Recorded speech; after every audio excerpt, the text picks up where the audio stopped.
Hello everyone.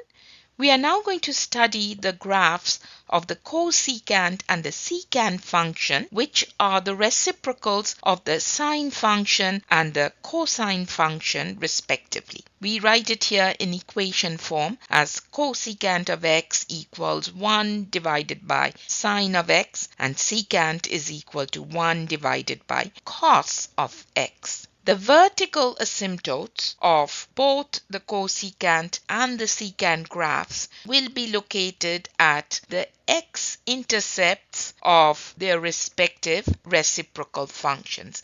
In other words, the x-intercepts of the sine function would be the location of the asymptotes for the cosecant function, and the x-intercepts of the cos function will be the location of the vertical asymptotes of the secant function. So that is how we will know where the vertical asymptotes of both those functions would be located, at the x-intercepts of their respective reciprocal functions. Let's study the properties of the cosecant curve. The period of the cosecant graph is 2 pi. The domain, or the x values that can be input into the function, which would give us a real number for a y value, are all real numbers except integral multiples of pi. Integral multiples of pi means pi multiplied by integer values.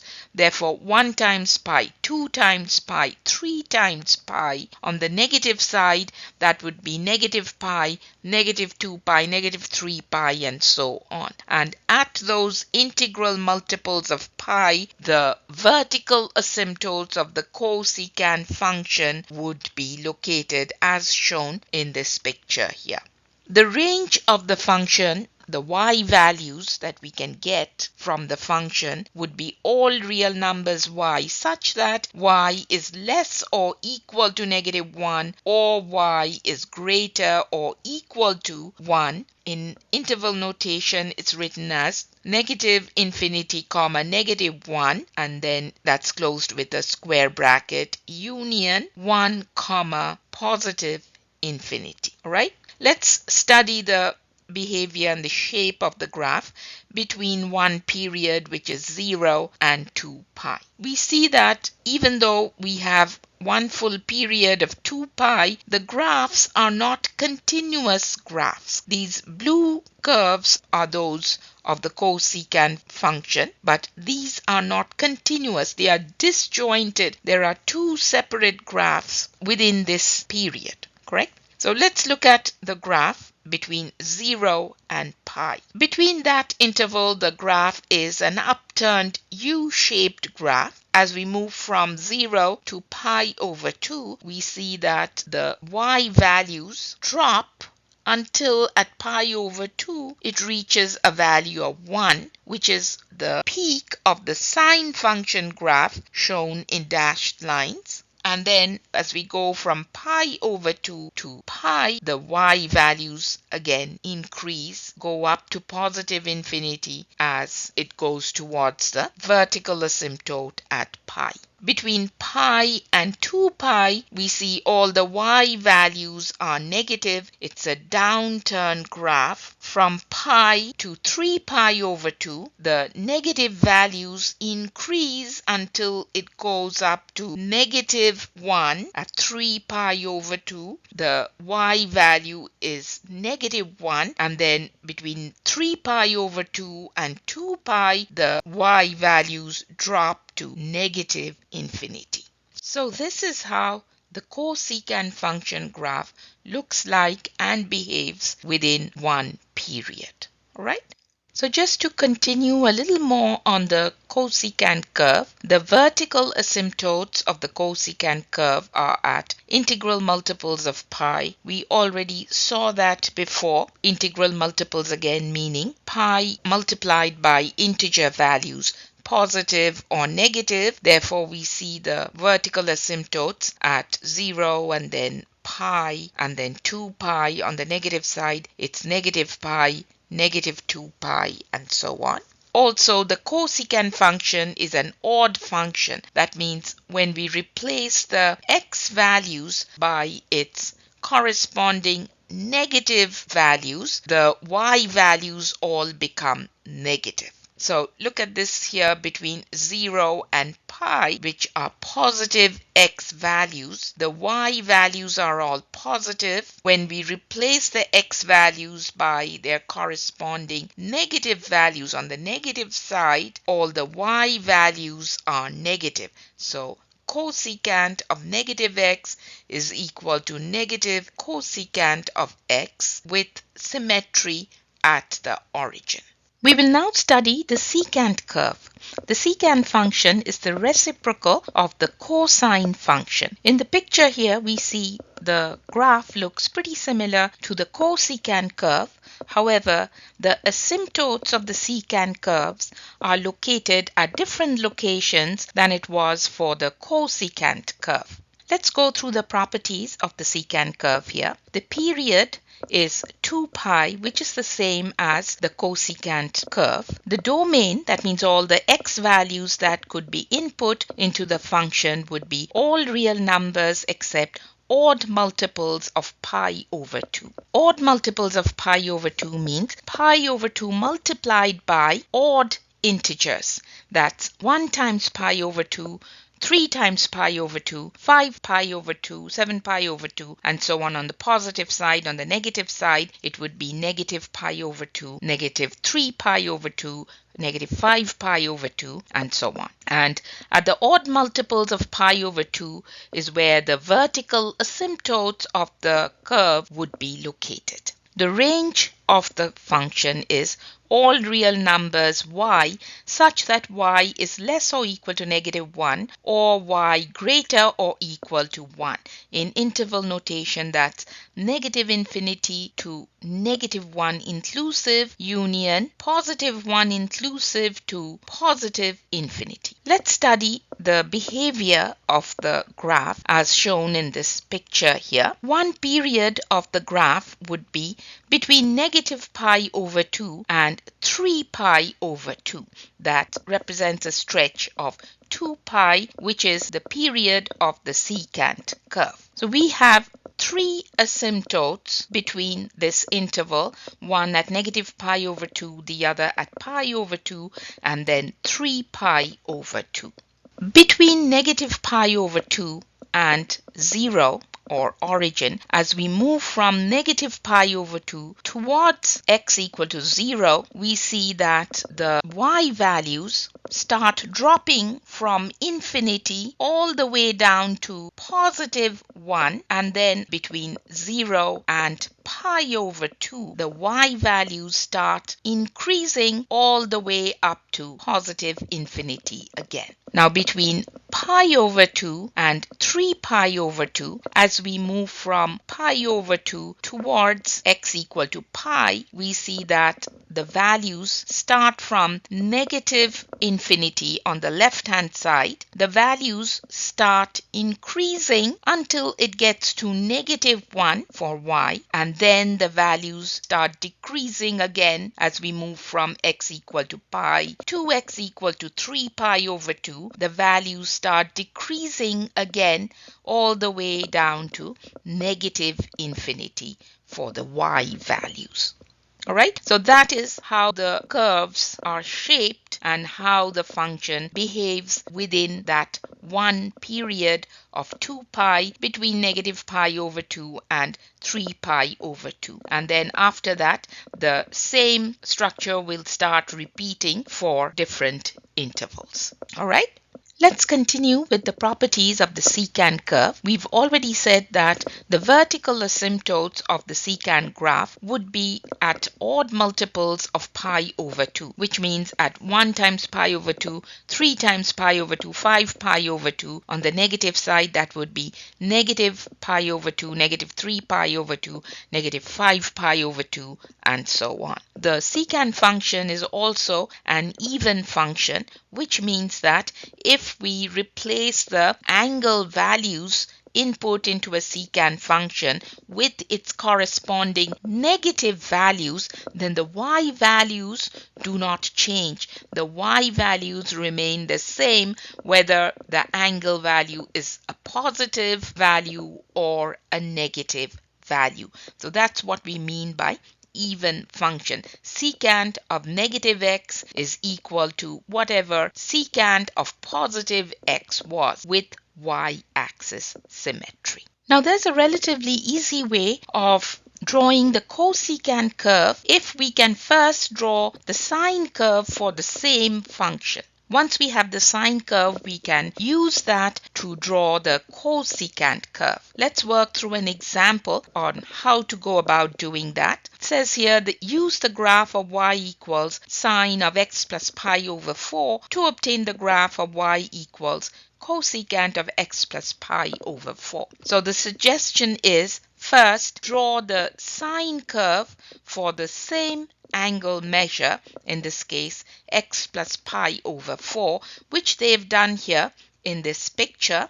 This is the sine curve for x plus pi over 4. The pi over 4 tells us there's going to be a horizontal shifting to this graph. There's a phase shift, pi over 4 units to the left, which is shown in this curve. And once we have the sine curve, the next step would be to use the x-intercepts. That means wherever the sine graph touches the x-axis, we draw the vertical asymptotes of the cosecant curve at those points. So the x-intercepts of the sine graph corresponds to the vertical asymptotes of the cosecant graph. So one vertical asymptote will appear at negative pi over 4. The next one will be at 3 pi over 4. The next one at 7 pi over 4. So now we have the three vertical asymptotes for the cosecant function, and then we can just draw our cosecant curves. If we know the shape and behavior of the cosecant graphs, we can simply draw the cosecant graphs using the sine curves as a guide. We'll do that in the next slide. Now here we are ready to draw our cosecant curve using the sine curve as our guide. We've already located the vertical asymptotes wherever the sine curve met the x-axis, in other words, wherever the x-intercepts of the sine curve were. Now we have to remember the shape and behavior of the cosecant graphs. Between the first two vertical asymptotes, the y values are going to drop from positive infinity all the way down to y equals 1, and that is where the peak point of the sine curve was. And after that, as we move towards the next vertical asymptote, the y values start increasing again all the way up to positive infinity. That gives an upturned U-shaped curve over here. As far as the cosecant curve between the next set of vertical asymptotes, it's a downturned U curve below the x-axis. As we go from the vertical asymptote at 3 pi over 4, the y values start increasing. They are all negative y values, but they start increasing until they get to negative 1, and that is also the lowest point of the sine curve. And after that, the y values start dropping again all the way to negative infinity. So this is how we can use the sine function curve to get the cosecant function curve for the same angle measure. To graph a secant function, we can follow the same process where we first draw the cosine graph for the same function and then use that as a guide to draw a secant function. We have an example here where it says graph y equals 2 times secant of 2x for negative 3 pi over 4 to 3 pi over 4 as the interval within which the graph will lie. All right? So let's pull up the steps. It's the same steps that we learned before, but we are going to first draw the graph for the cosine function, which would be y equals 2 times cos of 2x. We are going to sketch that graph first, and then we will proceed to drawing the secant graph using the cosine graph as our guide.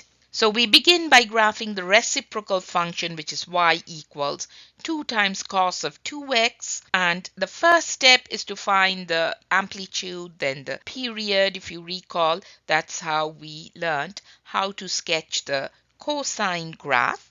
Let's do that. The amplitude would be a 2. The amplitude is a, which is 2. This number here, y equals 2 times secant 2x. The next step is to find the period, which is take the period of the cosine function, which is 2p, and divide it by b. What is the value of b? B is this coefficient of x, 2x.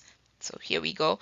A is the 2 before the secant, and b is the 2 which goes with the x, the coefficient of x, 2 times x. So once we have the amplitude and the period, we will use quarter periods to find x values for the 5 key points. Now here we are going to divide the period pi that we found in the previous step into 4 equal parts, which is going to give us 5 key x points. The 5 key x points that we find are 0, pi over 4, pi over 2, 3 pi over 4, and pi. We add pi over 4 to each of these key points to get the next key point value. Then we have to find the corresponding y values, the y coordinates for each of these x values by plugging them into the function y equals 2 times cos of 2x. Keep in mind we are first drawing the graph of the cosine function. The ordered pairs that we come up with once we evaluate the function are 0, 2, pi over 4, 0, pi over 2, negative 2, 3 pi over 4, 0, and pi, 2. We have drawn the graph of y equals 2 times cos of 2x over here. Recall that the amplitude of the function was 2. Therefore, we see that the graph extends all the way up to 2 along the positive y-axis and all the way down to negative 2 along the negative y-axis. We've plotted these 5 ordered pairs and come up with the graph of 2 times cos of 2x within the interval of 0 and pi. Now we are going to use this curve to draw our secant curve. Before that, we need to locate the x-intercepts of this curve, that is wherever the curve touches the x-axis, and draw our vertical asymptotes at those points. Those are going to be the vertical asymptotes of the secant function. Therefore, we draw vertical asymptotes through the x-intercepts to use as guides for the graph of y equals 2 times secant of 2x. Therefore, one vertical asymptote is going to be at x equals pi over 4, and the other one is going to be located at x equals 3 pi over 4. Now that we have the vertical asymptotes, our secant curve will be located within these asymptotes. Finally, we have the secant function graph drawn between the interval negative 3 pi over 4 and positive 3 pi over 4 using the sine graph for the same function as a guide. You notice that the peak point of the cosine graph is the low point of the secant graph, and the low point of the cosine graph is the peak point of the secant curve. Here's a summary of all the 6 curves of trigonometry, starting with the sine function curve. The domain of the sine function would be all real numbers from negative infinity to positive infinity. The range extends from -1 to +1, and the period of the sine function curve is 2 pi. To summarize the cosine function and its graph, the domain is all real numbers from negative infinity to positive infinity. The range extends from -1 to +1, and the period is 2 pi. All of these are the same as the sine function, but what is different for the cosine function is that at x equal to 0, cosine has a y value of 1, whereas for sine at x equal to 0, the y value was a 0.